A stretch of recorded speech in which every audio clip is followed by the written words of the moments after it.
Welcome back, everybody, to NOLA.com and our Facebook Live post-practice report from White Sulphur Springs, West Virginia.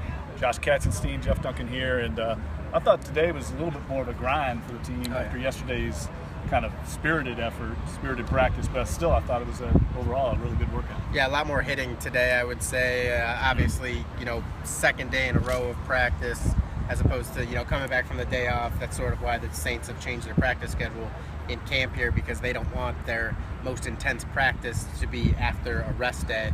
There was a lot of hitting. I think Trey Elston had a huge hit on Rayshawn Allen to break something up over the middle. And then obviously, Mike Thomas, another highlight today, another one-handed catch, sort of pinned it against his back. At this point, the fans love it, but for me, it's just becoming, the standard for him.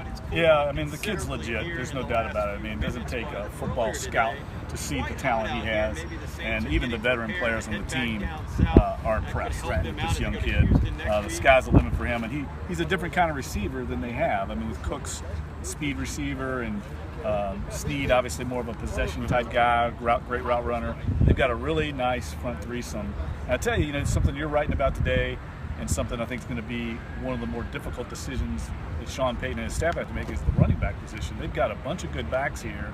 And I don't know, somebody's going to get cut that's a pretty good player. Yeah. Maybe two players are going to get cut because they're deep at that position. Yeah, well, no, it's something I was talking about with my man Amos Morale behind the camera here. He's doing an excellent job. Yeah, he's doing great. He's holding that thing real steady. The Saints are much deeper at running back than wide receiver, and so we'll see if that pays any dividends, because the fact is they're still one of the more pass-heavy teams in the league, and I don't expect that to change as long as Sean Payton and Drew Brees are running things around here. But you go down the list, Ingram's a lock. I think Hightower is ahead of C.J. Spiller right now, just because you know what you have in him, and he's stayed healthy at least so far. And then Spiller probably is on, but then you go down. Murphy's having a great They drafted Daniel Lasco, but the 7th round pick, that's not a lock. And then Marcus Murphy is having a great camp. That's the guy I'm writing about today. Right. Not only is he running better, Sean Payton said that he had his 2 best days as a runner already in this camp that he's seen. So that's a good sign. Plus, he looks more comfortable as a returner too. I saw today he had one return where he was really patient and just waited for his blocks. And that's the most important thing as a returner, besides holding onto the ball.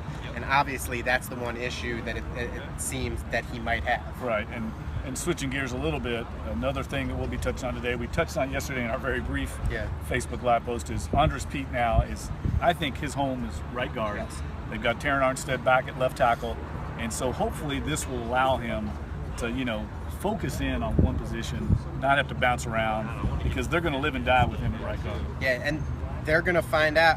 They're going to give him every chance to earn that job. I think really it's just, if he doesn't make mistakes every day, he's going to be the starting right guard. They want him to be starting there because, he's a first-round pick, so you don't want to make yourself look bad by having him as a backup as a second year. But also, you look at him and he looks like a tackle, but the fact is, when you're that beefy like he is, beefy is probably the wrong word. He's just sturdy. If you get that on the interior, obviously he has to show some quickness to block those interior guys like a Sheldon Rankins or something, but the fact is it'll be hard to get around him inside there. So really, if he shows that he can run block from the inside, I would think that he should definitely be able to pass block, and that would help the offense a lot. And I think they're just trying to get their 5 best talents on the field together, but I do think that's illustrative of this team's not very deep on the offensive line at all. Absolutely. They cannot afford injuries up front. And really, you could say the same maybe for the defensive line. They're not very deep at certain positions over there. I think they're a little deeper in the O-line, but Taron Armstead has to stay healthy, and he's had trouble doing that the last 2 years. So hopefully, for the Saints' sake, they do stay healthy, because that's an area that they could use some help. And I wouldn't be surprised if they look at the waiver wire late in camp and maybe look at bringing a veteran player. We know they've shown interest in Ronald Leary with the Cowboys. I think there's still some work to be done at that position, and we may not see Andrus Peat there if they can find somebody else who's better if he doesn't progress. Right. I think they want to see him progress, and they'll certainly have that opportunity. You're right, because they want him to be that guy. Anything else that you wanted to mention from the practice today? I thought it was a very interesting workout as far as the crispness of the passing game. I think was there again. Yeah. Drew Brees again. Yeah, and we didn't get to talk about this yesterday, but there were a couple really ugly drops to end practice yesterday. It was Dangerfield and Murphy, not the comedians, the football players. But real quick, let's throw it to Amos. He says we got some questions from you Facebook Live users. So what do you got? One question is, how does Rankins and our new free agents on defense look? I tell you what, it's really cool. Well, Rankins had a great bull rush today. Overpowered his man in pass rush drills. You can see the power he's got. Yeah. He's not just an athlete that can run. He's got some strength inside. I think the problem with him right now is just his head's probably swimming. Yeah. He's a young guy in an interior defensive position, but I think the sky's the limit for him. He's clearly going to be, if he's not the starter, and they want him to be the starter, him and Fairley are going to be out there, I think, a lot, seeing a lot of snaps. Well, I think the free agents, you look, the guy who stood out the most to me out of the free agent pool is Craig Robertson, Right. who as of right now probably isn't even slotted as a starter. But I mean, that guy makes, I would say that he's averaged at least one pass breakup per day of training camp so far. I even asked him today how many he's had.